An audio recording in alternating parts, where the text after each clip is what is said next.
Hi everyone. So we are going to revise quickly solid state and it will help you in various entrance examination. So let's get started.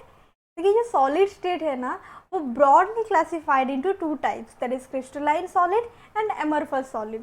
Crystalline solid में एक definite regular arrangement होता है, उनका एक geometry fixed होता है, लेकिन amorphous solid में ऐसा होता नहीं है। मान लीजिए क्रिस्टलाइन सॉलिड मेरे पास एक है और उसका ना अरेंजमेंट है ABC टाइप, तो थ्रू आउट द क्रिस्टल उसका ABC रिपीटेडली प्रेजेंट होगा। लेकिन एमरफस सॉलिड में ऐसा नहीं होता है, उसमें ऐसे A B C A B कुछ भी रह सकता है, ठीक है।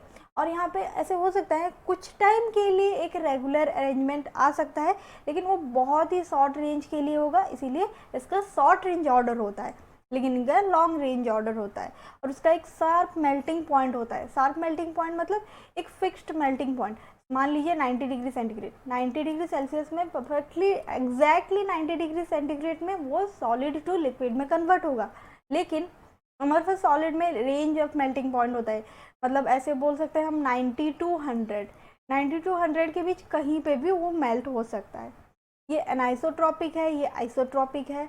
इसका क्रिस्टलाइन सॉलिड का एक सिमेट्री होता है, लेकिन इनका सिमेट्री नहीं होता है, और इनको ना हम ट्रू सॉलिड कहते हैं। क्रिस्टलाइन सॉलिड को ट्रू सॉलिड कहते हैं। इसीलिए ना हम जो भी सॉलिड स्टेट में पढ़ने वाले हैं वो क्रिस्टलाइन सॉलिड के बारे में ही पढ़ने वाले हैं, ओके। लेकिन on the other hand amorphous solid को हम स्यूडो सॉलिड यानी कि फॉल्स सॉलिड बोलते हैं, या फिर supercooled liquid. And the examples are NaCl, sugar, diamond, etc. are the examples of crystalline solid, and rubber, glass, gel, etc. are the examples of amorphous solid. अब देखिए crystalline solid में एक crystal lattice होता है। Crystal lattice मतलब क्या है, आपको पता है सॉलिड स्टेट मतलब उसका ना 3 डायमेंशनल रिप्रेजेंटेशन होगा। तो वो जो 3 डायमेंशनल एक रेगुलर अरेंजमेंट है लैटिस पॉइंट का, ठीक है, लैटिस पॉइंट का एक 3 डायमेंशनल रेगुलर अरेंजमेंट को ही हम कहते हैं क्रिस्टल लैटिस, ठीक है। उसको कहते हैं क्रिस्टल लैटिस और स्पेस लैटिस। तो आपको देखिए एक एग्जांपल लेते हैं हम, जैसे कि हम घर बनाते हैं, घर बनाते टाइम ब्रिक से बनाते हैं। एक वॉल को कैसे बनाते हैं, ब्रिक से बनाते हैं, तो उसको रिपीटेडली जोड़ते जाते हैं तो एक कम्प्लीटली रूम बन जाता है। तो ये जो ब्रिक है, ये ब्रिक रिपीटेडली प्रेजेंट है, whole over the wall, whole over the room repeatedly present है। वैसे ही क्रिस्टल लैटिस में एक छोटा सा यूनिट जो कि रिपीटेडली प्रेजेंट होता है उसको हम कहते हैं यूनिट सेल, ओके। देखिए ये जो फिगर है, फिगर में ये एक क्रिस्टल लैटिस है मान लीजिए। तो इसमें ये जो छोटा सा क्यूब है, ये छोटा सा क्यूब देखिए बहुत सारा छोटा सा क्यूब्स है, तो ये एक क्या है, यूनिट सेल। और यूनिट सेल में क्या होता है, ये यूनिट सेल है, यूनिट सेल में X axis, Y axis and Z axis में जो एक्सियल लेंथ होता है ना उसको हम ABC से रिप्रेजेंट करते हैं, ABC। और यहाँ पे देखिए ये जो क्यूब है इसमें जो कितने कर्नर्स हैं, 8 कर्नर्स हैं, 8 कर्नर्स हैं, मतलब 8 वर्टिसेस। यहाँ पे ये सब सारे क्या है, लैटिस पॉइंट है जहाँ पे कि पार्टिकल प्रेजेंट हो सकता है। और पार्टिकल मतलब एटम, मॉलिक्यूल, आयन कुछ भी हो सकता है। लैटिस पॉइंट में एटम, मॉलिक्यूल, आयन कोई भी आ सकते हैं। और ये जो फेसेस है, यहाँ पे कितने फेसेस होते हैं, 1 2 3 4 5 6, जो 6 फेसेस हैं, उन फेसेस के बीच जो एंगल है या फिर ये जो एक्सिस के बीच जो एंगल है उसको हम अल्फा, बीटा, गामा से डिनोट करते हैं। ये इंटरफेसियल एंगल है। तो ये क्या है, ये सेल पैरामीटर्स हैं ABC, अल्फा, बीटा, गामा। देखिए types of unit cell. Unit cell से सबसे सिंपल वाला है हमारा सिंपल क्यूबिक, मतलब एक क्यूब है और क्यूब में जो 8 कर्नर्स होते हैं ना, उस कर्नर्स में एक एक पार्टिकल प्रेजेंट है। अब पार्टिकल मतलब मैं अगेन बोल रही हूँ, कोई भी एटम हो सकता है, मॉलिक्यूल हो सकता है, या फिर आयन हो सकते हैं। तो ये हमारा सबसे सिंपल है, सिंपल क्यूब। क्यूब में मतलब आप अपने जो रूम में बैठे हैं उस रूम का एग्जांपल ले सकते हैं। उसमें कितने कर्नर्स होगा, डेफिनेटली 8 कर्नर्स होगा, और उस 8 कर्नर्स में सोच लीजिए एक एक जो पार्टिकल होगा, तो उसको हम सिंपल क्यूब बोलेंगे, ओके। अब देखिए बॉडी सेंटर। बॉडी सेंटर में क्या होगा, 8 कर्नर्स में तो आएंगे ही आएंगे, इसमें तो पक्का आने वाले हैं जो एक पार्टिकल्स रहेंगे।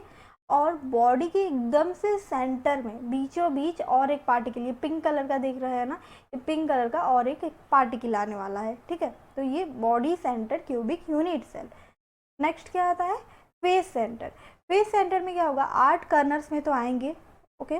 देन जो फेसेस है, 6 फेसेस है हमारे पास, सारे फेसेस के सेंटर में और एक एक पार्टिकल आएगा, सारे फेसेस के सेंटर में।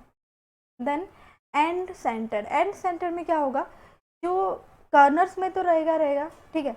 और जो फेसेस होते हैं ना, कोई 2 फेस में आएगा, ऐसे नहीं कि सारे फेसेस में आएगा, सारे फेसेस में एफसीसी आता है, face centre cubic unit cell. लेकिन एंड सेंटर में क्या होगा, कोई 2 फेस में, देखिए अपर एंड लोअर में आया है, कोई 2 अपोजिट फेस, ठीक है। ऐसा नहीं कि ये वाला और ये साइड वाला आ जाएगा, ऐसा नहीं होगा। अपर एंड लोअर, या फिर लेफ्ट साइड राइट साइड, ऐसे कुछ हो सकता है, टॉप ये बैक एंड फ्रंट ऐसे हो सकता है। ये क्या है, एंड सेंटर। अब हम क्या देखने वाले हैं, देखिए जो यूनिट सेल में प्रेजेंट होते हैं पार्टिकल, वो पार्टिकल, ठीक है, ऐसे नहीं कि पार्टिकल हमारा ऐसा प्रेजेंट होता है, ऐसा तो प्रेजेंट नहीं होता है, ठीक है। ये जो यूनिट सेल है, यूनिट सेल के अंदर वो कम्प्लीटली प्रेजेंट नहीं होते हैं। उन लोग कैसे प्रेजेंट होते हैं, लोग ऐसे प्रेजेंट होते हैं, मतलब एक कुछ पोर्शन, उस जो पार्टिकल का कुछ पोर्शन ही यही यूनिट सेल में प्रेजेंट होता है। मतलब ये अगर मेरा पार्टिकल है, कर्नल में कोई प्रेजेंट है, तो ये ना कम्प्लीटली वो यूनिट सेल के अंदर नहीं है, वो क्या है, थोड़ा कुछ उसका पोर्शन यूनिट सेल के अंदर है और बाकी सब पोर्शन बाहर है। बाहर मतलब उसके पास तो और भी यूनिट सेल होते हैं ना, ये सराउंडिंग और भी बहुत सारे यूनिट सेल होते हैं, तो उस सारे यूनिट सेल से ये शेयर्ड है। तो अब हम अगर एक यूनिट सेल में कितने पार्टिकल प्रेजेंट है अगर हम बात करेंगे, तो आपको पता है कर्नर्स में तो 8 कर्नर्स में एक एक पार्टिकल होता है, तो यहाँ पे हम 8 पार्टिकल्स है बोल के नहीं बोल सकते हैं इसमें, क्योंकि कुछ पोर्शन प्रेजेंट है। तो देखिए कर्नल में कोई भी अगर पार्टिकल प्रेजेंट होता है, वो कितने यूनिट सेल से शेयर्ड है, देखते हैं। ये देखिए ऐसा एक आएगा, ऐसा एक आएगा, ऐसा एक आएगा, मतलब नीचे ना 4 यूनिट सेल्स आ रहा है और फिर ऊपर भी 4 यूनिट सेल्स आएंगे। तो इसका मतलब ये जो पार्टिकल है ये टोटल 8 यूनिट सेल से शेयर्ड है। दैट इज वाई कर्नल का कंट्रीब्यूशन कितना होता है, 1/8, ठीक है। कर्नल का कंट्रीब्यूशन, कोई भी कर्नल में अगर पार्टिकल प्रेजेंट है उसका कंट्रीब्यूशन हो जाता है 1/8। वैसे ही अगर कोई भी फेस में सपोज है, ये है फेस, तो फेस में ये मान लीजिए ये एक स्पेरिकल है, मतलब कोई भी पार्टिकल, वो तो 2 डायमेंशनल नहीं होगा ना, वो स्पेरिकल होगा, 3 डायमेंशनल होगा। तो ये एक स्पीयर है, ठीक है, स्पीयर की तरह एक पार्टिकल है, सोच लीजिए। तो ये क्या है, ये एक यूनिट सेल में है और ना उसके बाजू वाले जो यूनिट सेल है ये दोनों से शेयर्ड है। तो ये जो पार्टिकल है वो 2 फेसेस से शेयर, 2 यूनिट सेल के फेसेस से शेयर्ड है, इसीलिए इसका कंट्रीब्यूशन, फेस का कंट्रीब्यूशन हमेशा कितना होता है, 1/2। देखिए अगर बॉडी की सेंटर में कोई भी यूनिट सेल में अगर प्रेजेंट है एक पार्टिकल, बॉडी के ठीक सेंटर में, तो उसका कंट्रीब्यूशन कितना होगा, ये अगर सेंटर में प्रेजेंट है, ये तो और कोई यूनिट सेल से शेयर्ड है नहीं, इसीलिए हमेशा सेंटर में, बॉडी सेंटर में अगर आपको दिया गया होगा तो उसका मतलब उसका कंट्रीब्यूशन 1 आने वाला है, ठीक है। आप उसको कंट्रीब्यूशन कितने लेंगे, 1 लेंगे। देन देखिए सपोज कोई एज में है, किस में है, एज में। हमारे एक यूनिट सेल में कितने एजेस होते हैं, 12 एजेस, ठीक है। ये जो ये एज मतलब 2 फेस जहाँ पे जॉइंट होते हैं उसको हम एज कहते हैं। तो ये एक एज है, ये एक एज, ये मतलब यहाँ पे टोटल 12 एजेस है। और कोई एज में सपोज प्रेजेंट है, सपोज यहाँ पे कोई भी एज में प्रेजेंट है, सपोज यहाँ पे कोई एज में प्रेजेंट है एक पार्टिकल, तो ये कितने एजेस से शेयर, कितने यूनिट सेल से शेयर्ड है, 4 यूनिट सेल से। तो एज का कंट्रीब्यूशन हमेशा होता है 1/4। और एक है अगर कोई बॉडी डायगोनल, बॉडी डायगोनल मतलब क्या है, ये कर्नर से मैं अगर एक डायगोनल बनाती हूँ तो ये क्या है, बॉडी डायगोनल। और यहाँ से यहाँ तक अगर आएंगे ये भी एक बॉडी डायगोनल। कोई भी बॉडी डायगोनल में अगर पार्टिकल प्रेजेंट है तो इसका मतलब वो एकदम से बॉडी की सेंटर में प्रेजेंट है। बॉडी की सेंटर मतलब यूनिट सेल के अंदर प्रेजेंट है, कंप्लीटली उसके अंदर प्रेजेंट है, तो इसीलिए उसका भी कंट्रीब्यूशन हमेशा 1 आता है। तो बॉडी डायगोनल अगर कहीं पे दिया गया होगा तो उसका भी क्या लेंगे, कंट्रीब्यूशन आप 1 लेंगे, ओके। सेंटर में body centre and body diagonal, इसमें आपको 1 लेना है, एज में 1/4 लेना है, फेस में 1/2, कर्नल का 1/8। तो अब देखते हैं कोई भी अगर आपको यूनिट सेल प्रेजेंट होगा, सपोज हमारे पास सिंपल क्यूबिक है, सिंपल क्यूबिक यूनिट सेल में कितने पार्टिकल प्रेजेंट है, पर यूनिट सेल कितने पार्टिकल प्रेजेंट है, हम क्या निकालने वाले हैं, नंबर ऑफ पार्टिकल्स पर unit cell. Okay, number of particles पर यूनिट सेल। तो ये कितने आएंगे, देखिए कर्नल्स में तो 8 है, 8 कर्नल्स में, और एक कर्नल का कंट्रीब्यूशन होता है 1/8, तो इसका मतलब 1। तो ये जो 8 पार्टिकल्स प्रेजेंट है, ये टोटल 8 पार्टिकल्स प्रेजेंट नहीं है, उसका कुछ कुछ पोर्शन प्रेजेंट है, तो टोटल कितना हो जाएगा, 1 हो जाएगा। ठीक है, नेक्स्ट क्या है, बॉडी सेंटर। बॉडी सेंटर में कर्नल्स में तो आएगा ही, 8 × 1/8 करने वाले हैं हम, प्लस क्या करेंगे, एक बॉडी की सेंटर में भी प्रेजेंट है, तो उसका कंट्रीब्यूशन तो 1 होता है, इसीलिए 1 + 1 कितना हो गया, 2। Okay, face centre cubic unit cell, तो इसमें तो कर्नल्स में आएगा 8 × 1/8, कर्नल्स में तो आएंगे, प्लस सारे फेसेस में आए हैं, तो फेस का कंट्रीब्यूशन होता है 1/2, और कितने फेसेस हैं, 6 × 1/2, that is equal to 1 + 3 that is 4। Okay, और क्या है, एंड सेंटर। एंड सेंटर में क्या होता है, सारे कर्नल्स में तो आएंगे 8 × 1/8, प्लस कोई 2 फेसेस में आ रहे हैं, तो 2 × 1/2, तो ये क्या बन गया, 1 + 1 दैट इज 2। ओके, तो ये जो चीज़ें हैं ना, ये आपको कोई भी न्यूमेरिकल सॉल्व करते टाइम ज़रूरत पड़ेगा। ठीक है, नेक्स्ट देखिए टाइप्स ऑफ क्रिस्टल। क्रिस्टल के टाइप्स क्या क्या है, तो ये ना, ये टेबल बहुत इंपॉर्टेंट है, और टोटल हमारे पास कितने क्रिस्टल सिस्टम होते हैं, 7 क्रिस्टल सिस्टम होते हैं। ठीक है, क्या क्या है, क्यूबिक, टेट्रागोनल, ऑर्थोरम्बिक और रोम्बिक, मोनोक्लिनिक, ट्राइक्लिनिक, हेक्सागोनल, रंबोहेड्रल। ठीक है, तो ये जो 7 क्रिस्टल सिस्टम है, इसको आपको याद रखना है। क्या याद रखना है, ये जो एक्सियल लेंथ, इंटरफेशियल एंगल है, इनके बीच रिलेशनशिप्स को आपको याद रखना है। ओके, तो इसको आप कैसे याद रखेंगे, मैं एक ट्रिक बताती हूँ। ये तो पता होगा आपको, cute our mother. Cute our mother में क्या होता है, देखिए क्यूट आवर मदर, ये वाला जो है ना, इस ट्रिक से देखिए, क्यूट, CU में क्यूबिक आ गया, TE में हो गया टेट्रागोनल, O फॉर ऑर्थोरम्बिक और रंबोहेड्रल, ये हो गया। देन MO से क्या होता है, मोनोक्लिनिक। देन T में ट्राइक्लिनिक, HE में हेक्सागोनल एंड R में रंबोहेड्रल। ओके, तो इसमें जो एक्सियल लेंथ है, इसको देखिए कैसे याद रखेंगे, A = B = C, ये क्यूबिक में होता है, आपको तो पता है, वैसे भी क्यूबिक में A = B = C ही होगा। तो उसके एंड में जो है, जो लास्ट में है रंबोहेड्रल में भी वही होता है, A = B = C। देन क्या हो जाएगा, टेट्रागोनल में C is not equal to हो जाएगा, मतलब A = B is not equal to C, और इसका भी आखिर में वही होगा, A = B is not equal to C, तो मतलब ये लास्ट में सेम आ रहा है। ठीक है, देन और जो बीच में 3 रह गए, इनका A is not equal to B is not equal to C होगा। ठीक है, इसको आप याद रखना। देन क्या होता है, एंगल में alpha = beta = gamma = 90 degree. Cube का तो आपको पता है, क्यूब में हमेशा 90 डिग्री होता है, सारे फेशियल एंगल, इंटरफेशियल एंगल्स, तो अल्फा = बीटा = गामा = 90 डिग्री, इसका हो गया। तो पहले जो 3 है, तीनों का वैसे ही रहेगा, अल्फा = बीटा = गामा = 90 डिग्री आएगा। लेकिन देन आता है मोनोक्लिनिक। मोनोक्लिनिक में क्या हो जाएगा, alpha = gamma, alpha and gamma 90 degree होंगे, और जो बीटा है, बीटा 90 से ज़्यादा होगा। ओके, देन ट्राइक्लिनिक में तीनों अनइक्वल होते हैं, alpha is not equal to beta, is not equal to gamma, is not equal to 90 degree, ये तीनों का कुछ ठिकाना नहीं होता, ये सारे अनइक्वल होते हैं।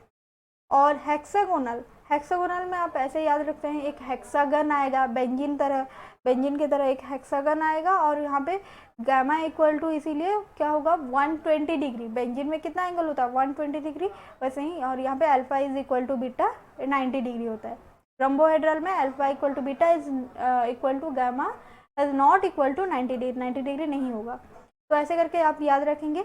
और इसमें आपको याद रखना है जो क्यूबिक है मोस्ट ऑर्गेनाइज्ड और मोस्ट सिमेट्रिक सिस्टम है, क्योंकि इसमें जो axial length and interfacial angle सब सेम होते हैं, ठीक है, equal to B equal to C, alpha equal to beta is equal to gamma equal to 90 degree. लेकिन जो हमारा ट्राइक्लिनिक है मोस्ट डिसऑर्गेनाइज्ड और मोस्ट एसिमेट्रिक सिस्टम कौन सा होगा, तो आप बोलेंगे ट्राइक्लिनिक, ठीक है, आप क्या बोलेंगे, ट्राइक्लिनिक। यहाँ पे क्या होता है, alpha is not equal to beta is not equal to 90 degree and A is not equal to B is not equal to C. अब इनके एग्जाम्पल्स आपको याद रखना है, एक एक एग्जाम्पल नहीं पूछता है, वैसे ही आप चाहे तो याद रख सकते हैं। Then number of Bravais lattices, Bravais lattices आपको याद रखना है कितने होते हैं, टोटल 14 ब्रेवियस लैटिसेस होते हैं। तो यहाँ पे देखिए थ्री वेरिएबल पॉसिबल है, simple, face centre, body centre, then यहाँ पे 2 4 2 1 1 1, तो टोटल कितने हो जाते हैं 14, 7 crystal system and 14 Bravais lattices.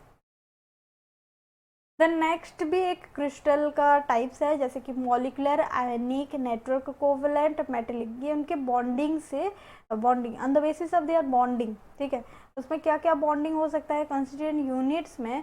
देखिए ये जो मॉलिकुलर क्रिस्टल टाइप में स्मॉल मॉलिक्यूल आते हैं और यहाँ पे वेंडरवाल फोर्स और हाइड्रोजन बॉन्ड आता है, ओके।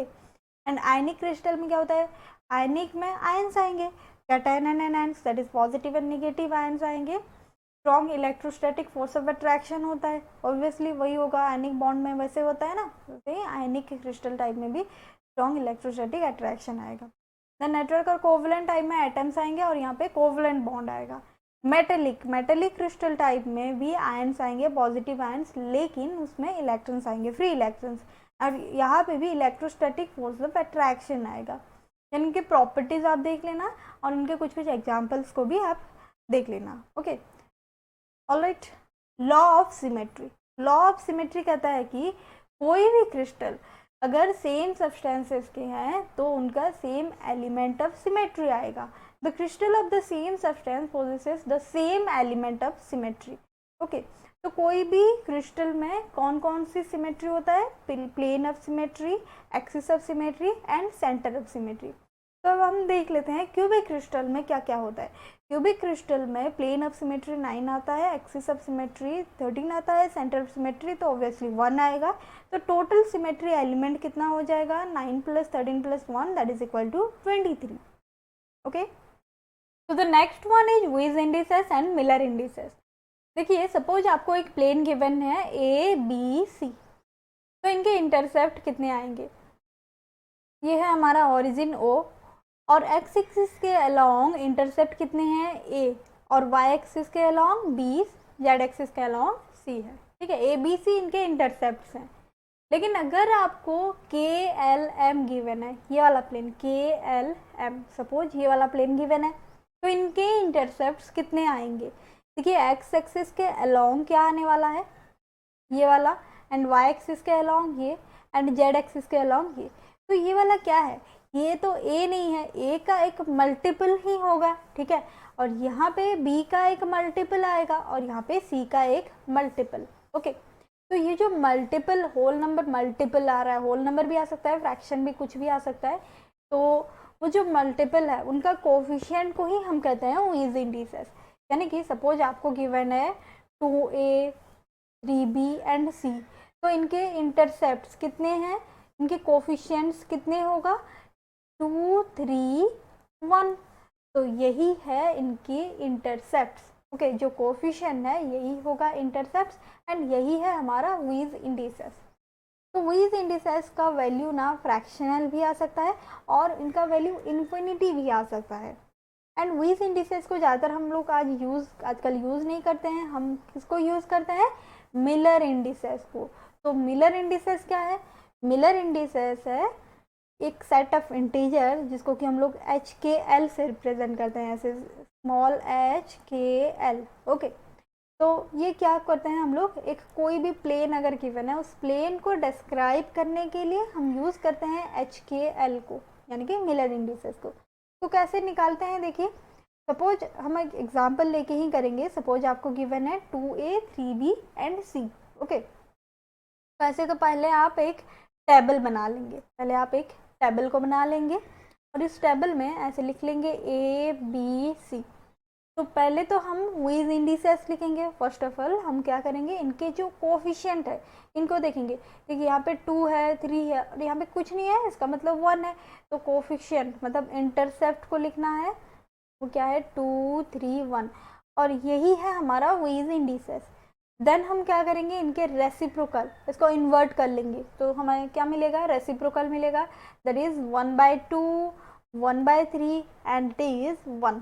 ओके, देन हम ये जो फ्रैक्शनल वैल्यू है इनको निकालेंगे, क्योंकि मिलर इंडिसेस का वैल्यू कभी फ्रैक्शन में आता नहीं है। वेज इंडिसेस में होता है लेकिन मिलर इंडिसेस में होता नहीं है, इसीलिए हम फ्रैक्शन को क्लियर करेंगे। तो यहाँ पे मैं क्या लिखने वाली हूँ, मिलर इंडिसेस। कैसे करेंगे क्लियर, यहाँ पे गिवन है 1/2, 1/3 और ये 1/1 है, ठीक है। तो 2 3 1 डिनोमिनेटर में जो जो टर्म्स हैं उनके LCM ले लेना है। क्या लेना है, LCM। LCM लेंगे तो क्या आएगा, 6 आएगा। 2 और 3 का 6 आ रहा है, तो 6 से हम सबको मल्टीप्लाई कर लेंगे। 1/2 इंटू 6, 1/3 इंटू 6 और यहाँ पे 1 इंटू 6। तो ये क्या आया, यहाँ पे कट जाएगा और ये क्या हो जाएगा, 2 3 6, 3 2 एंड यहाँ पे 6। तो हमारे जो मिलर इंडिसेस ना क्या आया, 3 2 6। इसको कैसे लिखेंगे, ऐसे 3 2 6 करके लिखेंगे। तो पैरेंथेसिस में रखेंगे, मतलब एक ब्रैकेट में रखेंगे और इनके बीच कोई भी कॉमा यूज़ नहीं होगा, ठीक है। यहाँ पे कॉमा हमको यूज़ करना नहीं है। लेकिन अगर सपोज आपके ना वैल्यू में माइनस आ गया तो क्या करेंगे, सपोज आपके पास ऐसा आ गया -3 2 6, इसको कैसे लिखेंगे, इसको आप क्या करेंगे, ऐसे 3 2 6 लिख लेंगे और 3 के ऊपर एक छोटा सा बार लगा लेंगे, ठीक है। ऐसे बार लगा लेंगे, बार इंडिकेट करता है निगेटिव साइन है। और मिलर इंडिसेस का वैल्यू ना कभी इनफाइनाइट नहीं हो सकता, लेकिन वेज इंडिसेस का हो सकता है। ओके, तो यहाँ पे कुछ एग्जाम्पल्स और भी गिवन है, अब इसको ट्राई करना। ओके, नेक्स्ट क्या है, अगर आपको ऐसे फिगर में कोई प्लेन गिवन होगा, कोई भी फिगर में प्लेन गिवन होगा तो उसका मिलर इंडिसेस कैसे निकालेंगे। सपोज आपको ना ये वाला प्लेन गिवन है, तो इसका मिलर इंडिसेस कैसे निकालेंगे। अब देखिए हमें ना क्या करना है, ये वाला जो क्यूब है, सपोज कोई भी प्लेन गिवन है तो हम ना इस क्यूब को एक यूनिट क्यूब के तरह कंसिडर करेंगे। ओके, और एक ऐसा, ये क्यूब है, एक ऐसा पॉइंट लेंगे जिस पॉइंट से कि हम ना एक जंप मार के उस प्लेन में पहुंच पाएंगे। तो मान लीजिए ये वाला पॉइंट, कोई भी पॉइंट आप ले सकते हैं, यहाँ पे ले सकते हैं, यहाँ पे यहाँ पे यहाँ पे कहीं पे भी ले सकते हैं, लेकिन ऐसा नहीं कि यहाँ पे लेंगे, ऐसे बीचों बीच नहीं लेंगे, ठीक है। बीचों बीच नहीं लेंगे और उसी प्लेन में नहीं लेना है, इसी प्लेन में नहीं लेना है, हम कहीं दूर थोड़ा मतलब क्या है, एक यूनिट डिस्टेंस में लेंगे, मतलब एक जंप मार के जैसे हम उस प्लेन में पहुंच पाएंगे। यहाँ से ऐसे कूद जाएंगे ना, यहाँ से इधर जाएंगे तो उस प्लेन में पहुंच पाएंगे, इसीलिए ये वाला में हम ले सकते हैं। और यहाँ पे सपोज मान लेते हैं हमारा जो XYZ एक्सिस है ना, वो कुछ इस तरह से प्रेजेंट है। ऐसे आपको हमेशा कंसिडर करना है कि ये एक्स एक्सिस है, ये वाई एक्सिस एंड ये जेड एक्सिस, ये हमारा ओरिजिन है। तो ये वाला अगर मैं पॉइंट ले रही हूँ तो कि ये क्या हो जाएगा, ये मेरा वाई एक्सिस हो गया, ये हो गया एक्स एक्सिस और ऊपर क्या है, जेड एक्सिस। तो अब हम क्या करेंगे, पहले तो टेबल बना लेते हैं, ठीक है। ये बन गया हमारा टेबल। तो अब देखिए यहाँ पे एक्स वाई जेड लिख लेना है, यहाँ पे इंटरसेप्ट अब निकालेंगे। तो क्या करेंगे, सपोज मैं ना एक्स एक्सिस में प्रेजेंट हूँ, ये है एक्स एक्सिस में प्रेजेंट हूँ, तो यहाँ पे मैं इस तरह से इस डायरेक्शन में जाऊँगी, इस तरह से, ठीक है ना। इस डायरेक्शन में जाऊँगी तो कभी मैं अगर मैं इस डायरेक्शन में जाती हूँ तो कभी भी मैं क्या इस प्लेन में पहुँच पाऊँगी, नहीं पाऊँगी, क्योंकि देखिए ये जो एक्स एक्सिस है ना, एक्स एक्सिस इस प्लेन से पैरेलल है। तो इस डायरेक्शन में अगर मैं जा रही हूँ इस डायरेक्शन में तो कभी भी यहाँ पे नहीं आ सकती, इसीलिए यहाँ पे क्या लिखेंगे, इन्फिनाइट। तो इन्फिनाइट कब लिखते हैं, जब ना वो एक्सिस इससे पैरेलल होगा, तब हम लिखते हैं इन्फिनाइट। तो ये क्या है, हमारा इंटरसेप्ट है, मान लीजिए ये क्या है, इंटरसेप्ट है, तो ये हो गया इन्फिनाइट। वैसे वाई डायरेक्शन में, वाई एक्सिस के डायरेक्शन में अगर मैं चल रही हूँ तो यहाँ पे भी मैं कभी इस प्लेन में पहुँच नहीं पाऊँगी, क्योंकि ये भी पैरेलल है, तो ये तो कट नहीं करेगा ना, ये कहाँ पे कट कर रहा है, कट तो नहीं कर रहा है, क्योंकि ये भी देखिए ये वाला ये भी वाई एक्सिस की तरह ऐसे पैरेलल है, तो यहाँ पे भी हम क्या लिखेंगे, इनफाइनाइट। लेकिन जेड एक्सिस को देखिए, जेड एक्सिस ऐसे इस ऊपर डायरेक्शन में है, तो ऐसे ऊपर अगर मैं जा रही हूँ तो यहाँ पे ये कट मार रहा है, मतलब यहाँ पे मैं पहुँच पा रही हूँ, तो इसका मतलब ये क्या है, 1, इसका इंटरसेप्ट हो गया 1। तो अब हम क्या करेंगे, उसका रेसिप्रोकल निकालेंगे। तो 1/इनफाइनाइट, 1/इनफाइनाइट एंड 1/1 दैट इज 1। तो अब ये क्या निकल के आया, 1/इनफाइनाइट क्या है, 0, ये भी 0 और ये 1। तो यही है हमारा मिलर इंडिसेस। कैसे लिखेंगे, 0 0 1 पैरेंथेसिस के अंदर, और यहाँ पे कुछ कॉमा को यूज नहीं करना है। ओके, नेगेटिव साइन होगा तो बार लगा लेंगे। वैसे यहाँ पर और एक करना एग्जाम्पल, सपोज आपको कुछ इस तरह से प्लेन गिवन है, ठीक है, तो ये वाले प्लेन का आप निकालना, और आप ऐसे भी ले सकते हैं कोई भी, अगर ये एक क्यूब है यहाँ पे आप ऐसे यहाँ पे ले सकते हैं प्लेन, कहीं पे भी प्लेन ले सकते हैं, पीछे वाला, ये जो सामने वाला, ये वाला कहीं पे भी ले सकते हैं, और उसका आप मिलर इंडिसेस निकाल सकते हैं। ऐसे बीच में भी ले सकते हैं। ओके, ये वाला खुद करना, आप ट्राई करना, नहीं तो मैं करवाऊंगी। अब देखते हैं drawing plane from Miller indices. अगर आपको मिलर इंडिसेस गिवन है और आपको फिगर में उसको रिप्रेजेंट करना है तो कैसे करेंगे। सपोज आपको गिवन है 0 0 1, ठीक है, ये एक मिलर इंडिसेस गिवन है 0 0 1। इसको कैसे करेंगे, तो पहले तो आपको टेबल बनाना है। ओके, तो यहाँ पे मैं क्या लिख रही हूँ, एक्स वाई जेड। तो यहाँ पे पहले तो मिलर इंडिसेस है 0 0 1, तो अगेन हम क्या करेंगे, इसका रेसिप्रोकल ही करेंगे, इन्वर्ट करेंगे, 1/0 1/0 and 1। Okay, 1/1 that is 1, that is by 1। और अब हम क्या निकालने वाले हैं, हमारा इंटरसेप्ट।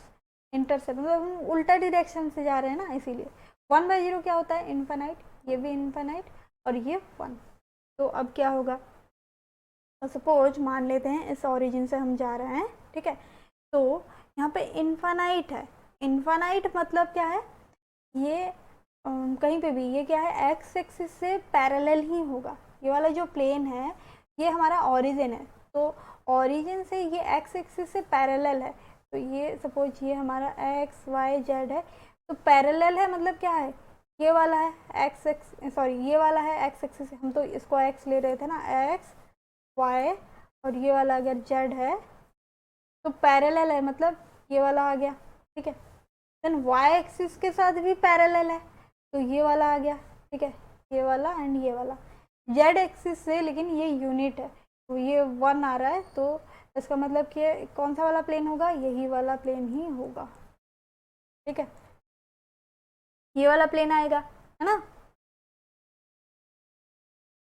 तो अब देखते हैं आपको कुछ एग्जाम्पल्स जिसको कि आप ट्राई करेंगे। 1 0 1 0 1 बार 0, ठीक है, ये सारे मिलर इंडिसेस है और ये आपका होमवर्क है, आप ट्राई करेंगे उसको फिगर में रिप्रेजेंट करने के लिए। Okay, next is interplanar spacing in a crystal system. Interplanar spacing को हम रिप्रेजेंट करते हैं DHKL से। ओके, HKL क्या है, मिलर इंडिसेस। तो 1/DHKL equal to H/A whole square plus K/B whole square plus L/C whole square, यही है उसका फॉर्मूला। एंड ये ना हमारा cubic system, tetragonal system and orthorhombic system, ये तीनों के लिए ही वैलिड है। ओके, तो क्यूबिक सिस्टम में क्या होता है, A equal to B equal to C है, आपको तो पता है। तो DHKL क्या हो जाएगा, यहाँ पे A square B square C square की जगह A स्क्वायर लगा लेना, और ये वाला फॉर्मूला आप पा सकते हैं। तो आपका होमवर्क क्या है, आप टेट्रागोनल एंड ऑर्थोरम्बिक सिस्टम के लिए इसका फॉर्मूला डिराइव करना। ओके, नेक्स्ट है एंगल बिटवीन द प्लेन्स। अगर आपके पास दो प्लेन्स गिवन है, उनके बीच एंगल कितना आएगा, उसके लिए फॉर्मूला है cos theta equal to H1 H2 plus K1 K2 plus L1 L2 divided by H1 square plus K1 square plus L1 square square root into H2 square plus K2 square plus L2 square square root. तो for example अगर आपके पास given है क्या, 1 0 0 and 1 1 0, तो ये हमारा H1 K1 L1 हो गया, H2 K2 L2, मतलब H1 1 है, K1 0, L1 0, H2 1, K2 1, L2 0, ये हो गया। इसका वैल्यू आप सब्सटीट्यूट करना और थीटा का वैल्यू निकालना। तो यहाँ पे थीटा इक्वल टू क्या हो जाएगा, cos inverse of this value, इसका निकालना। इसका वैल्यू निकल के आएगा 45 डिग्री, आप ट्राई करना। Okay, next is Bragg's equation, ये बहुत इंपॉर्टेंट है। ब्रैग्स इक्वेशन हम एक रिफ्लेक्शन के टाइम यूज़ करते हैं। तो यहाँ पे एक जो इक्वेशन है वो देता है रिलेशनशिप बिटवीन जो वेवलेंथ है, wavelength of X ray, interplanar distance that is d, and glancing angle that is theta. Okay, तो ये क्या है, n lambda equal to 2d sin theta. लेकिन आपको याद रखना है ये ना कंस्ट्रक्टिव इंटरफेरेंस के लिए होता है n lambda equal to 2d sin theta, लेकिन डिस्ट्रक्टिव इंटरफेरेंस के लिए इसका वैल्यू हो जाता है 2n+1 lambda by 2 equal to 2d sin theta. तो ये क्या होगा, 2n+1 lambda equal to 4d sin theta. यहाँ पे जो 2 है, 2 को इधर ले आ गया और 4d sin थीटा है। ओके, इसे न्यूमेरिकल आता है। Okay, then selection rule for allowed reflection. तो सारे के सारे रिफ्लेक्शंस अलाउड नहीं होते हैं, उनके लिए एक सिलेक्शन रूल है। जैसे कि for simple cubic crystal, simple cubic crystal के लिए सारे HKL वैल्यूज अलाउड हैं, मतलब कोई भी ले सकते हैं, 110, 101, 010, कुछ भी आप ले सकते हैं, सभी के सभी अलाउड होंगे। ठीक है, ये मिलर इंडिसेस HKL का वैल्यूज है। लेकिन बॉडी सेंटर क्रिस्टल के लिए आप क्या करेंगे, HKL का समेशन लेंगे, और उस समेशन एक इवन वैल्यू आना चाहिए। मतलब हम 110 ले सकते हैं क्योंकि 1+1 कितना है, 2 है, तो ये वाला अलाउड है। ठीक है, 101 भी ले सकते हैं, लेकिन 010 ये नहीं ले सकते क्योंकि 010 में इसका समेशन निकालेंगे तो 1 आएगा, वो ऑड वैल्यू है। और फेस सेंटर्ड क्रिस्टल, इसके लिए इधर ऑल वैल्यूज इवन होना चाहिए या फिर ऑल ऑड होना चाहिए।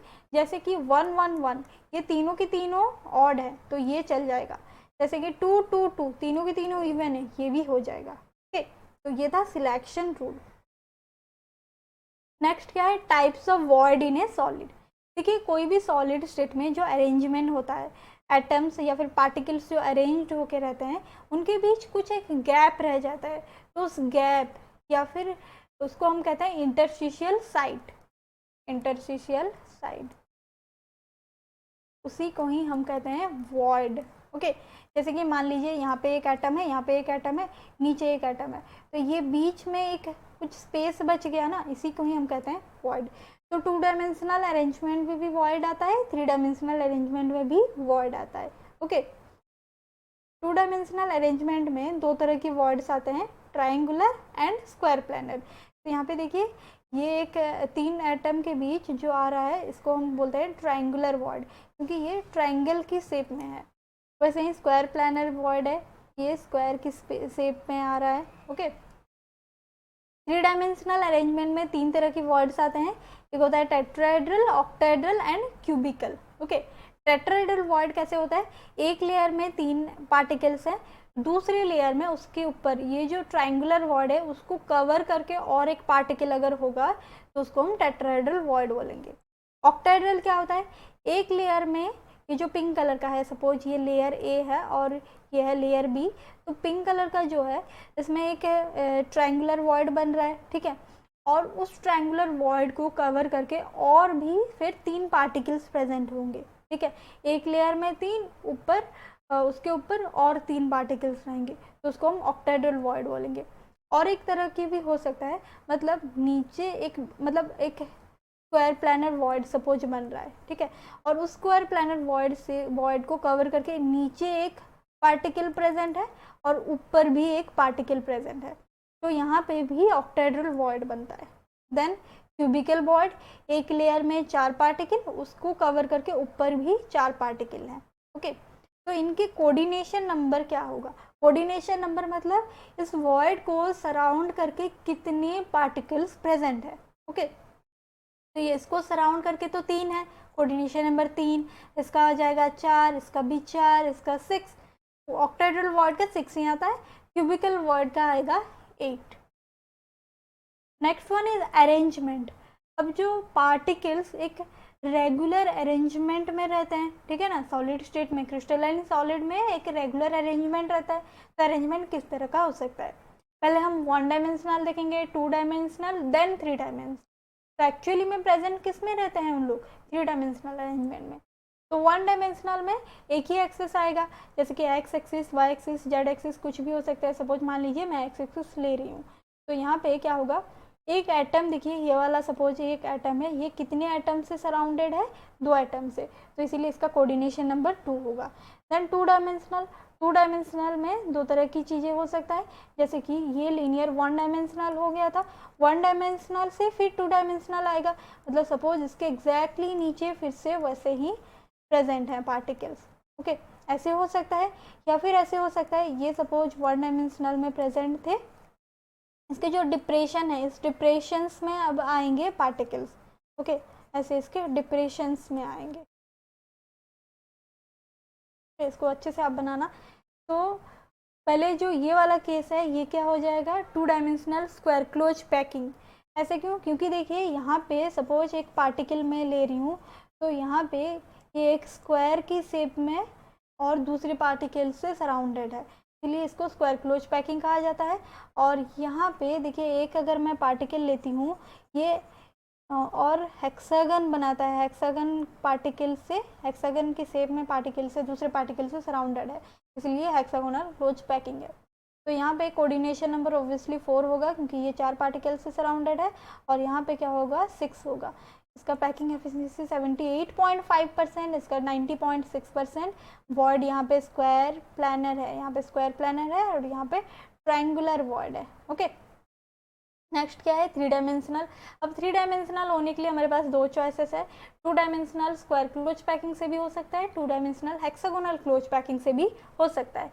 तो स्क्वायर क्लोज पैकिंग से जो होगा, अगेन हमारे पास 2 तरह के आता है, एक सिंपल क्यूबिक क्रिस्टल और एक बॉडी सेंटर क्यूबिक। तो सिंपल क्यूबिक क्रिस्टल में क्या होता है, फर्स्ट लेयर जैसा था स्क्वायर क्लोज पैकिंग में, फर्स्ट लेयर जैसे था ठीक वैसा ही फिर से अगर आ जाता है, तो ए टाइप यहाँ पे अरेंजमेंट होता है थ्रू आउट द क्रिस्टल, सब सेम होता है ए टाइप, तो उसमें सिंपल क्यूबिक क्रिस्टल आता है, इसको हम लोग SCC कहते हैं। ओके, तो यहाँ पे जो यूनिट सेल है, उस यूनिट सेल में 8 कर्नर्स में पार्टिकल आते हैं, ओनली एंड ओनली 8 कर्नर्स में आएंगे, तो इसीलिए यहाँ पे क्यूबिकल वॉइड आता है। और यहाँ पे number of atoms per unit cell और नंबर ऑफ पार्टिकल्स पर यूनिट सेल कितना होगा? 8 × 1/8 = 1, क्योंकि यहाँ पे ओनली एंड ओनली कर्नर्स में आते हैं। ओके, बॉडी सेंटर क्यूबिक में क्या होता है, यहाँ पे AB टाइप आ जाता है, मतलब नेक्स्ट लेयर में एक दूसरा अरेंजमेंट आ जाता है, फिर से सेम रिपीट होता है AB।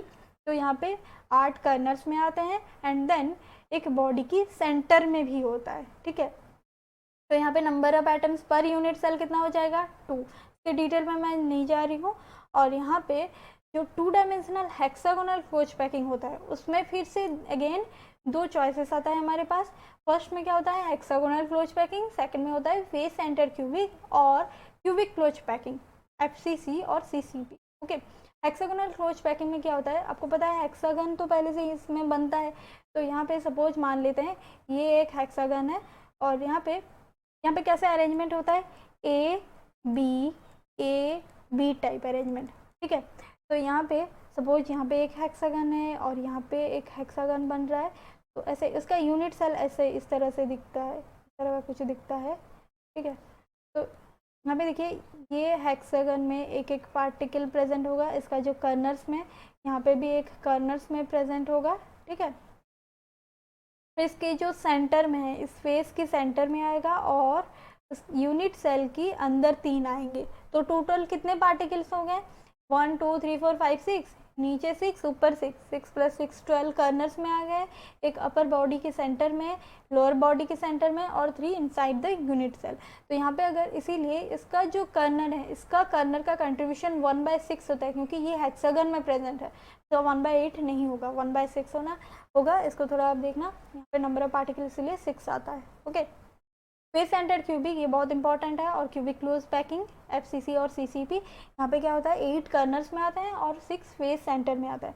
तो यहाँ पे जो अरेंजमेंट है ये ABC टाइप होता है, ABC ऐसे रिपीटेड होता है। ठीक है, यहाँ पे आप निकाल देना, ये तो हम पहले भी कर चुके हैं। Number of atoms per unit cell 4 आता है। और यहाँ पे देखिए सारे के सारे वॉइड्स जो हैं, यहाँ पे क्यूबिकल वॉइड आता है, बीसीसी में आता है distorted octahedral, HCP and FCC में दोनों में टेट्राहेड्रल ऑक्टाहेड्रल वॉइड्स आते हैं।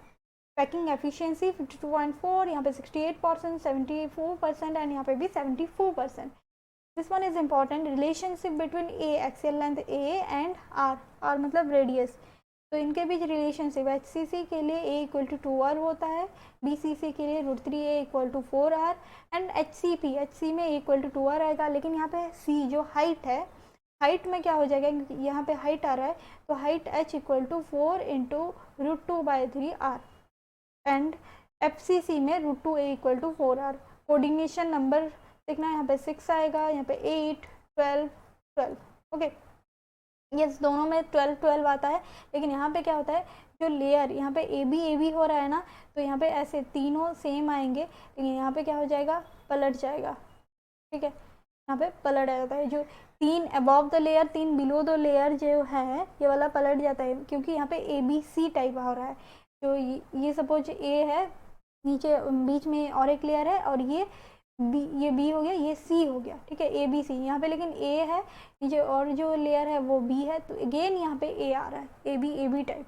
ओके, नेक्स्ट क्या है, location of void in CCP और FCC लैटिस। इसमें वॉइड का लोकेशन ये जानना हमारे लिए बहुत जरूरी है, क्योंकि हम आगे आयनिक क्रिस्टल के बारे में पढ़ने वाले हैं, वहाँ पे वॉइड का लोकेशन जानना आपको जरूरी है।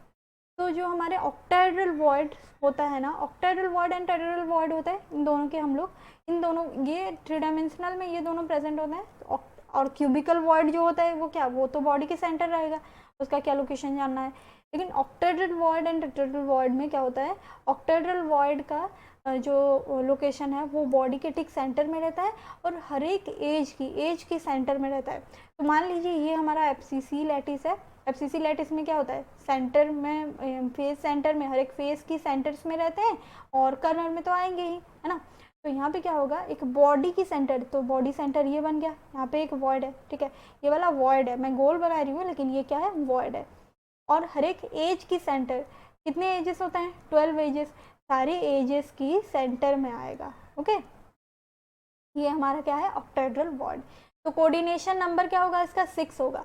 तो मान लीजिए मैं ना ये बॉडी की सेंटर वाला को ले रही हूँ, इसका कोऑर्डिनेशन नंबर, तो सारे फेसेस जो हैं, फेस में जो एटम्स हैं और पार्टिकल्स हैं, उसको सराउंड करके हैं, तो 6 आएगा, क्योंकि 6 फेसेस हैं। मान लीजिए हम ये वाला एज को ले रहे हैं। ठीक है, एज में ये किन किन एटम से सराउंडेड है, ऊपर एक, नीचे एक। ठीक है, यहाँ पे ये साइड वाला एक, यहाँ पे भी एक यूनिट सेल होगा, इसका एक साइड वाला, उसके जो फ्रंट में है, फ्रंट वाला भी होगा और बैक वाला भी होगा। ठीक है, ये वाला सॉरी साइड है, ये साइड है, ये साइड है, ये फ्रंट है, तो यहाँ पे बैक भी होगा, तो टोटल 6 है। ओके, तो effective number of octahedral voids कितने आएंगे, देखिए बॉडी के सेंटर में जो है उसका कंट्रीब्यूशन हमेशा 1 होता है। ये जो कंट्रीब्यूशन हम देखते हैं ना, वॉइड के लिए और पार्टिकल के लिए सेम ही आएगा, एंड एज के लिए 12 into 1/4 that is 4। Okay, tetrahedral void में क्या होता है, वो क्या होता है, एक सारे जो हमारे सेंटर है, ठीक है, बॉडी के, मैं फिगर में आपको बताती हूँ, ये है क्या है, FCC लैटिस। FCC लैटिस के जो बीच बॉडी के सेंटर में, ये तो हमारा आता है ऑक्टाहेड्रल वॉइड। अब क्या होता है, जो बॉडी डायगोनल होता है, यहाँ पे एक बॉडी डायगोनल सपोज हो गया, तो ये कर्नर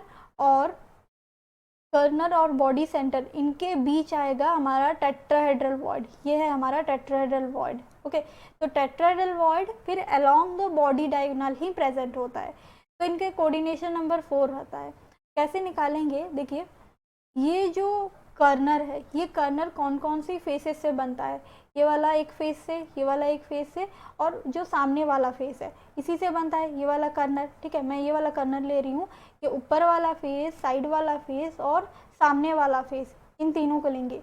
तो इन तीनों की फेस की सेंटर में जो है, देखिए ये वाला है, एक है ये पीछे वाला और ये एक सामने वाला, ये तीनों आ गया, इन तीनों से ये जॉइंट होता है, और ये कर्नर से, मतलब ये 4 पार्टिकल से, समझ में आ गया ना, 4 पार्टिकल से कनेक्टेड है। मैं और एक एग्जांपल लेती हूँ, सपोज ये वाला को लेते हैं, है ना, ये पीछे वाला, तो ये जो पीछे वाला कर्नर किससे बना है, पीछे वाला फेस इससे बना है और नीचे वाला फेस इससे बना है और ये साइड वाला फेस इससे, ठीक है। पीछे वाला फेस का सेंटर क्या है, ये वाला है, साइड ये वाला जो मतलब ये जो साइड वाला है और नीचे वाला, ये तीनों पार्टिकल से बना है, ठीक है। तो यहाँ पे सपोज मैं एक वॉइड बना रही हूँ, ये है वॉइड। इस वॉइड किससे किससे कनेक्टेड होगा, ये वाला इससे कनेक्टेड होगा, इससे कनेक्टेड होगा और इससे कनेक्टेड होगा, अगेन ये कॉर्नर से कनेक्टेड होगा, ठीक है। तो अब ना इसका कोऑर्डिनेशन नंबर कितना आएगा 4 और total number of tetrahedral voids कितने आएंगे 8। क्यों, क्योंकि सब कर्नर, जितने भी कर्नर होते हैं 8 कर्नर्स हमारे पास होते हैं, तो सारे कर्नर्स के लिए एक एक वॉइड आता है, सारे कर्नर्स से बनते हैं, ठीक है। कर्नर्स एंड जो हमारा फेस के सेंटर में जो एटम्स हैं उन्हीं से तो बनते हैं ना, तो इसीलिए टोटल कितने होते हैं 8। आपको याद रखना है टेट्राहेड्रल वॉइड कितने होते हैं 8 होते हैं, ऑक्टाहेड्रल वॉइड 4 होता है। तो यहाँ पे क्या कंक्लूजन निकल के आया, देखिए एफसीसी में हमारा नंबर ऑफ पार्टिकल्स पर यूनिट सेल होता है 4, ये तो आपको पता है, ठीक है। फेस के सेंटर एंड कर्नर में, तो इसका कंट्रीब्यूशन अगर हम कैलकुलेट करेंगे तो 4 आता है। ऑक्टाहेड्रल वॉइड 4 आता है, तो सपोज ये जेड है तो ये भी जेड होगा और टेट्राहेड्रल वॉइड 8 मतलब ये 2 जेड होगा, ठीक है। अब कोई के बुक में एन भी लिखा होता है, ये एन है ये एन है, तो ये क्या हो जाएगा 2n। तो ऑक्टाहेड्रल वॉइड जितना होता है टेट्राहेड्रल वॉइड उसका दुगना होता है, ठीक है, ये आपको याद रखना है। नेक्स्ट क्या है पैकिंग फ्रैक्शन। पैकिंग फ्रैक्शन जो है मतलब कितना अमाउंट प्रेजेंट है यूनिट सेल में, कितना अमाउंट पार्टिकल्स प्रेजेंट है और कितना वॉइड्स बाकी रह गया है। तो इसको हम निकालते हैं कैसे, Z into volume of one atom divided by volume of unit cell, total unit cell, इसी फॉर्मूला से हम निकालते हैं। प्रिमिटिव के लिए इसका आता है 52% इंटू 100 करेंगे तो परसेंटेज में आएगा, ओके। बॉडी सेंटर के लिए आता है 68%, फेस सेंटर के लिए आता है 74%, एचसीपी और सीसीपी के लिए आता है 74%, डायमंड का आता है 34%। यहाँ पे relationship between A and R लिखा गया है, आप इसको देख लेना है, ये हम पहले भी डिस्कस कर चुके हैं। नेक्स्ट क्या है रेडियस रेशियो, ये बहुत इंपॉर्टेंट है। Radius ratio plays an important role in determining the structure of ionic crystal and as well as coordination number of ions. तो ये कैसे निकालते हैं, radius of cation divided by radius of anion, very simple. तो देखिए एक table है, इस टेबल में आपको गिवन है रेडियस रेशियो, ये रेडियस रेशियो गिवन है। तो जो रेडियस रेशियो है देख लीजिए, अगर 0 to 1.55 के बीच आता है तो उसका कोऑर्डिनेशन नंबर 2 होगा और टाइप ऑफ वॉइड क्या होगा लीनियर। 1.55 0.155 टू 0.225 के बीच अगर होता है उसका कोऑर्डिनेशन नंबर 3 एंड यहाँ पे ट्रायंगुलर प्लानर वॉइड 0.225 टू 0.414 के बीच आता है तो कोऑर्डिनेशन नंबर 4 होगा और टेट्राहेड्रल वॉइड 0.414 टू 0.732 के बीच अगर आता है उसका कोऑर्डिनेशन नंबर 6 और यहाँ पे आता है ऑक्टाहेड्रल वॉइड, ओके। 0.732 टू 1.000 मतलब 1 के बीच अगर आता है तो उसका कोऑर्डिनेशन नंबर आएगा 8 एंड यहाँ पे होता है क्यूबिकल वॉइड, ओके। देन अगर 1 आता है तो इसका क्या होगा कोऑर्डिनेशन नंबर 12 और यहाँ पे क्यूबिक क्लोज पैकिंग और हेक्सागोनल क्लोज पैकिंग होता है, ओके। तो यहाँ पे आपको ऐसे क्वेश्चन पूछेगा, ये जो सारे मिनिमम वैल्यूज़ हैं ये क्या है 0, 0.155, 0.155, 0.225, 0.414, 0.732, ये सारे मिनिमम वैल्यूज़ हैं। तो मिनिमम वैल्यूज़ अगर आपको पूछेगा एग्जैक्टली फिट कहाँ पे आता है तो मिनिमम वैल्यूज़ में आएंगे। और ये जो मैक्सिमम वैल्यूज़ है अगर आपको पूछेगा क्वेश्चन कि स्टेबल कहाँ पे होता है तो मैक्सिमम वैल्यूज़ में होता है, मतलब यहाँ पे प्रीफर वो कहाँ पे करेगा, यहाँ पे जाने के लिए प्रीफर करेंगे क्योंकि यहाँ पे स्टेबल होता है, ओके। एग्जाम्पल्स आप याद रखना। नेक्स्ट क्या है डेंसिटी ऑफ सॉलिड, इससे भी न्यूमेरिकल्स पूछा जाता है। डेंसिटी ऑफ सॉलिड, डेंसिटी का फॉर्मूला क्या होता है मास बाय वॉल्यूम होता है, ठीक है, मास बाय वॉल्यूम। तो यहाँ पे हम ना क्या करेंगे एक एटम की मास को लेंगे और टोटल कितने एटम्स हैं उनको लेंगे, effective number of atoms Z और एक एटम की मास, तो एक एटम की मास कितना होगा तो जितना भी होगा हम ना इसको ग्राम में लेने वाले हैं, तो m डिवाइडेड बाय Na कर रही हूँ मैं, ठीक है, डिवाइडेड बाय वॉल्यूम। वॉल्यूम क्या होता है एक क्यूब, ठीक है, मैं ये क्यूबिक मतलब क्यूबिक क्रिस्टल के अगर निकाल रही हूँ Z into M divided by Na into cube, यही होता है डेंसिटी का फॉर्मूला। ओके, यहाँ पे ये स्मॉल ए होगा, स्मॉल ए क्या है, एज लेंथ है। ओके, आयनिक क्रिस्टल्स, अब हम कुछ एग्जांपल्स देखेंगे आयनिक क्रिस्टल्स के, कुछ एग्जांपल्स। जैसे कि पहले तो हमारे पास क्या है, बहुत सबसे सिंपल जो है हमारा NaCl, ठीक है। NaCl मतलब sodium chloride double salt. Sodium chloride में कौन कौन से आयंस होते हैं, Na plus and Cl minus. Cation जो है हमारा Na प्लस है एंड एनायन है Cl माइनस। तो इससे आप ना याद रखेंगे कि जो हमारा लैटिस पॉइंट होता है, लैटिस साइट होता है, उस साइट में ज़्यादातर हमारा एनायन जाता है। मतलब ज़रूरी नहीं है हमेशा, लेकिन एनायंस जाता है, क्योंकि एनायंस का साइज क्या है, बड़ा होता है, और कैटन्स का साइज छोटा होता है।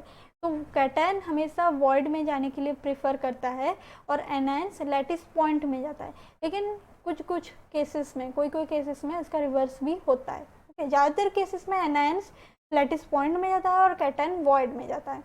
तो कैटन कहाँ पे जा रहा है, ऑक्टाहेड्रल वॉइड, और एनायन बनाता है FCC, face centred cubic crystal बनाता है।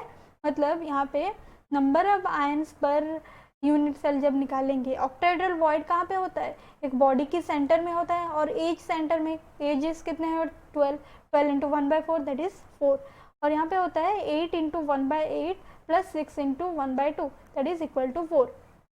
FCC का तो आपको पता है। फॉर्मूला यूनिट, फॉर्मूला यूनिट मतलब क्या है, जितने भी हमारे पास available number of cation and anion है, उनसे हम कितने NaCl बना सकते हैं, कितने आयनिक कंपाउंड बना सकते हैं।